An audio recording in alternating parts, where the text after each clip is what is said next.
تو پھپھو زاہدہ نے کہا ہے کہ ان کے گھر دے آؤ۔ میں نے دیوار پاس کھڑے ہو کر ساحرہ کو بہت آوازیں دی، مگر اس نے ایک بھی نہیں سنی، تو میں نے سوچا نیچے دے آتی ہوں۔ اس نے تفصیل سے اتارے ایک ہاتھ سے ماتھے پر آئے پسینے کو صاف کیا۔ ٹھیک ہے، جاؤ اور جلدی واپس آنا، ساحر نے کھردرے سے انداز میں کہا اور آگے بڑھ گیا، جبکہ ہادیہ نے اپنا اٹکا ہوا سانس بحال کیا اور تایا جی کے گھر کی طرف چل پڑی۔ ایسا نہیں تھا وہ خود سے چھوٹے بھائی سے ڈرتی تھی، مگر ایک جھجک تھی جو ان دونوں بہنوں بھائیوں کے درمیان تھی۔ ساحر بچپن سے ہی ایسا تھا، اس کے لہجے میں ذرا سی بھی نرمی نہیں تھی، وہ ہمیشہ بہت سنجیدہ رہتا تھا۔ اگر اس کی اٹیچمنٹ تھی تو صرف زاہدہ پھپھو سے، وہ تو بابا سے بھی خار کھاتا تھا، کبھی جا کر بابا کے پاس نہیں بیٹھا تھا، اور نہ ہی باپ بیٹوں کی طرح والی محبت تھی ان دونوں میں۔ اگر بابا ہر رشتے سے بیدار لگتے تھے تو وہ پرسکون اور مطمئن ساحر بھی نہیں لگتا تھا۔ اگر زاہدہ پھپھو نہ ہوتی تو ان کا گھر کسی پاگل خانے سے کم نہیں تھا۔ انہوں نے اس گھر کے بکھرنے سے بچا لیا تھا۔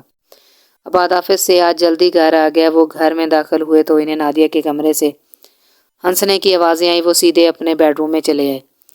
ایک تو انہیں نادیہ کی لاپرواہی پر غصہ آ رہا تھا کہ باہر کا گیٹ کھلا چھوڑ رکھا تھا۔ کمرے میں داخل ہوتے ہی وہ اندر کا ماحول دیکھ کر حیران رہ گئے۔ نادیہ اور آپا آبدہ کا بڑا بیٹا عامر ایک ہی صوفے پر بیٹھے بے تکلفی سے باتیں کر رہے تھے۔ نادیہ کی عباد کی طرف پیٹھ تھی، سو وہ اسے دیکھ نہیں سکی۔ وہ عامر سے کہہ رہی تھی، تم تو بہت اچھی باتیں کر رہے ہو، آج کیا بات ہے؟ اس سے پہلے کہ عامر جواب دیتا، دروازے پر کھڑے عباد وسیم کو دیکھ کر یک لخت کھڑا ہو گیا تھا، جیسے کوئی چوری پکڑی گئی ہو۔ ماموں آپ کب آئے؟ میں آپ ہی کا انتظار کر رہا تھا، اس نے بڑے شاطرانہ انداز میں اپنی گھبراہٹ پر قابو پاتے ہوئے کہا۔ نادیہ نے بھی اب پلٹ کر اسے دیکھا تھا۔ نادیہ پانی لاؤ، اور تم بتاؤ عامر کیوں انتظار کر رہے تھے میرا؟ کچھ کام تھا کیا؟ آباد نے عامر کے سامنے بیٹھتے ہوئے اور اسے بیٹھنے کا اشارہ کرتے ہوئے کہا۔ کیوں ماموں، مجھے کام ہی ہو تو میں آپ کا انتظار کروں گا، بس سوچا کہ آیا ہوں تو آپ سے بھی مل کر ہی جاؤں، عامر نے کہا، اور عبید نے سر ہلانے پر اکتفا کیا۔ نادیہ پانی لے کر آ چکی تھی۔ ہلکی سی مسکان کے ساتھ اس نے عباد کو پانی کا گلاس پکڑایا اور اس کے پاس ہی بیٹھ گئی۔ وہ اس وقت اسی طرح عباد کے پہلو میں بیٹھی تھی جس طرح عباد کی آمد سے پہلے عامر کے پاس بیٹھی تھی۔ بچے کہاں ہیں؟ عباد نے عام سے لہجے میں پوچھا۔ وہ تینوں اپنے کمرے میں سو رہے ہیں، اسکول سے واپس آتے ہی انہوں نے لنچ کیا اور سو گیا۔ ساحر ابھی صرف 3 سال کا تھا، جبکہ نادیہ نے عباد کے منع کرنے کے باوجود اسے اسکول میں داخل کروا دیا تھا۔ اور سناؤ عامر، آپا کیسی ہیں؟ عباد نے عامر سے پوچھا، اور اس کے بعد وہ کافی دیر تک باتیں کرتے رہے۔ نادیہ، اب اگر کبھی عامر میری غیر موجودگی میں آیا تو اس سے زیادہ بات نہیں کرنا، اور نہ ہی اسے دیر تک گھر میں بٹھانے کی ضرورت ہے۔ صاف الفاظ میں کہہ دینا کہ بعد گھر پر نہیں ہے، جب وہ آئیں تب آ جانا۔ عامر کے جانے کے بعد عباد نے پیار سے نادیہ کو سمجھایا، مگر آپ ایسے کیوں کہہ رہے ہیں؟ وہ تو آپ کی بہن کا بیٹا ہے، نادیہ نے حیران ہوتے ہوئے کہا۔ کہنے کو تو وہ میری بہن کا بیٹا ہے، مگر اس کی عادات و اطوار مجھے پسند نہیں، اس کی صحبت بھی اچھی نہیں ہے، شراب وہ پیتا ہے، 6ٹھی کلاس سے اسکول چھوڑ دیا تھا اس نے، باپ کی دولت پر عیش کر رہا ہے، عباد نے تلخی سے کہا۔ چلیں چھوڑیں، ہمیں کیا ہے، آئندہ ویسے ہی کروں گی جیسے آپ نے کہا۔ وقتی طور پر نادیہ نے اسے مطمئن کر چکی تھی۔ زاہدہ پھپھو، ساحر کہاں ہے؟ وہ جب بھی آتی تھی آندھی بھوچال کی طرح آتی تھی، اب بھی وہ آئی اور اس نے دھڑام سے پھپھو کے کمرے کا دروازہ کھولا۔ کیوں، تمہیں اس سے کیا کام ہے لڑکی؟ زاہدہ پھپھو نے ایکس رے کرتی نگاہوں سے اسے دیکھتے ہوئے کہا۔ کام وام کچھ نہیں پھپھو، بس اتنا بتائیں کہ وہ گھر میں ہے یا نہیں، ہادیہ نے حسب عادت بے نیازی سے کہا۔ نہیں، وہ کہہ رہا تھا کچھ کام ہے پھپھو، شام کو ہی واپس آؤں گا، زاہدہ پھپھو نے تسبیح کے دانے پھیرتے ہوئے کہا۔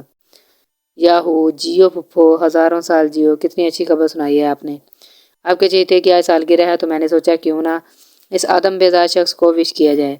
سو ہادیہ، میرو بور، میں نے سوچا ہے کہ اس کا کمرہ سجائیں۔ کیسا خیال ہے پھپھو؟ اس کے لہجے میں ساحر کے لیے محبت ہی محبت تھی۔ ہاں، خیال تو اچھا ہے، مگر دھیان سے، اس کی اکھڑ طبیعت کا تمہیں پتہ ہی ہے، انہوں نے پرسکون انداز میں کہا۔ اوہو پھپھو، آپ بھی نہ ڈرا کے رکھ دیتی ہیں، دیکھنا اس ہٹلر کے ماتحت کو کیسے خوش کرتی ہوں میں۔ دروازے میں کھڑے ہو کر اپنی بات پوری کر کے وہ وہاں سے رفو چکر ہو چکی تھی، جبکہ زاہدہ پھپھو مسکرا کر رہ گئی۔ عباد کافی دنوں سے دیکھ رہے تھے کہ نادیہ کا رویہ کچھ بدلا سا ہے، مگر پھر وہ اسے اپنا وہم سمجھ کر جھٹک دیتے تھے۔ آج سنڈے تھا، سبھی بچے گھر پر تھے۔ نادیہ نے بچوں کو اور عباد کو ناشتہ کروایا اور خود کاموں میں لگ گئی۔ ناشتہ رکھتے ہوئے عباد نے بڑے پیار سے اس کا ہاتھ پکڑ کر کہا، آؤ آج مل کر ناشتہ کرتے ہیں۔ نادیہ نے بڑے روکھے سے انداز میں ہاتھ چڑھاتے ہوئے کہا، آپ کا لے ناشتہ میں بعد میں کر لوں گی۔ وہ اب بھی اسے ادھر ادھر جاتے کام کرتے ہوئے دیکھ کر سوچ رہا تھا، ایسی تو کوئی بدمزگی نہیں ہوئی جس کی وجہ سے نادیہ کا موڈ خراب ہو جائے، تو پھر کیا وجہ ہے؟ ابھی وہ یہ سوچ ہی رہا تھا کہ میرب کے رونے کی آواز آئی۔ اس نے جا کر میرب کو اٹھایا، چپ کروانے لگا۔ کیا بات ہے، کیوں گڑیا رو رہی ہے؟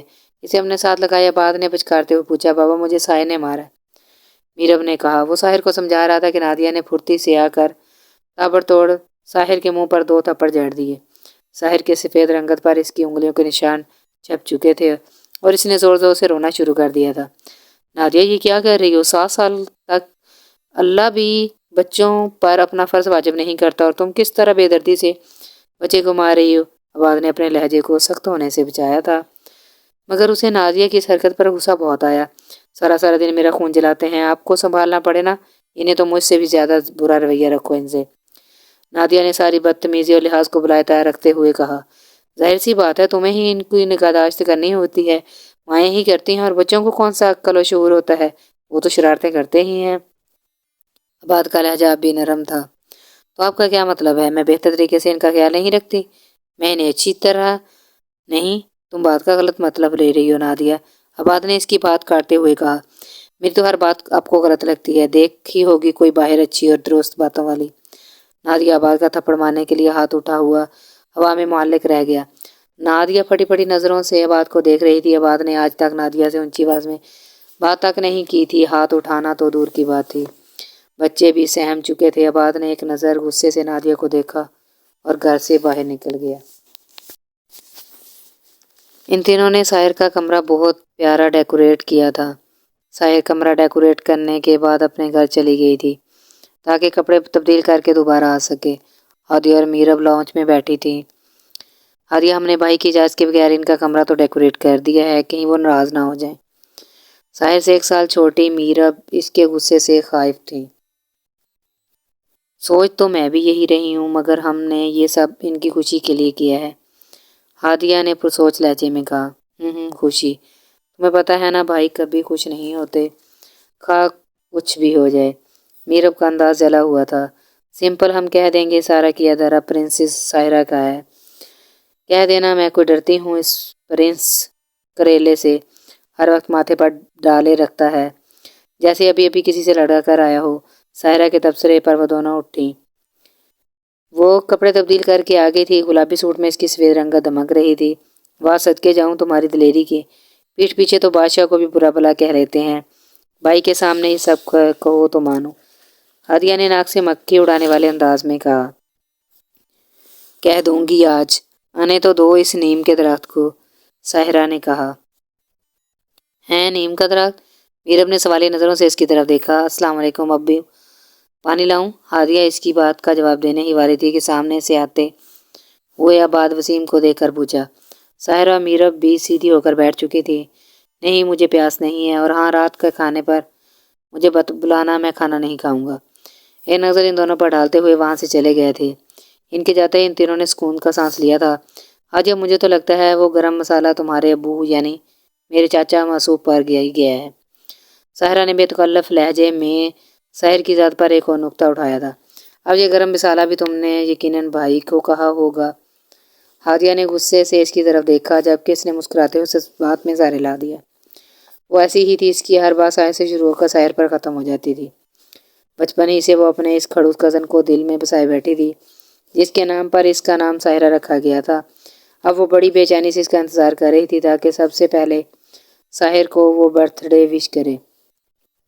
اس دن کے بعد روز روز کے جھگڑے معمول بن گئے تھے۔ نادیہ ہر روز کسی نہ کسی بات کو وجہ بنا کر جھگڑا شروع کر دیتی۔ کھانا بھی ڈھنگ سے نہ بناتی، کبھی روٹی بنی ہوتی تو سالن نہ بناتی، اور سالن بنا ہی لیتی تو بدمزہ اور بے ذائقہ ہوتا۔ تنگ آ کر آباد باہر سے ہی کھانا لے آتے۔ بچوں کو بات بات پر پیٹ کر رکھ دیتی، اونچی اونچی بولتی اور اٹھاک پٹک کرتی رہتی۔ آج بھی نادیہ نے معمولی سی بات پر جھگڑے میں بدل دیا تھا۔ بات بڑھنے کے ڈر سے آباد باہر نکل گئے تھے۔ ابھی وہ گھر سے نکلے ہی تھے کہ دیوار پار زیاد بھائی کے گھر کے دروازے میں انہیں بھابھی کھڑی نظر آئیں۔ وہ اس وقت غصے میں تھے اور چاہتے تھے بھابھی فاقرہ کو نظر انداز کر کے گزر جائیں، مگر انہوں نے بات کو خود پکار لیا تھا۔ رکو،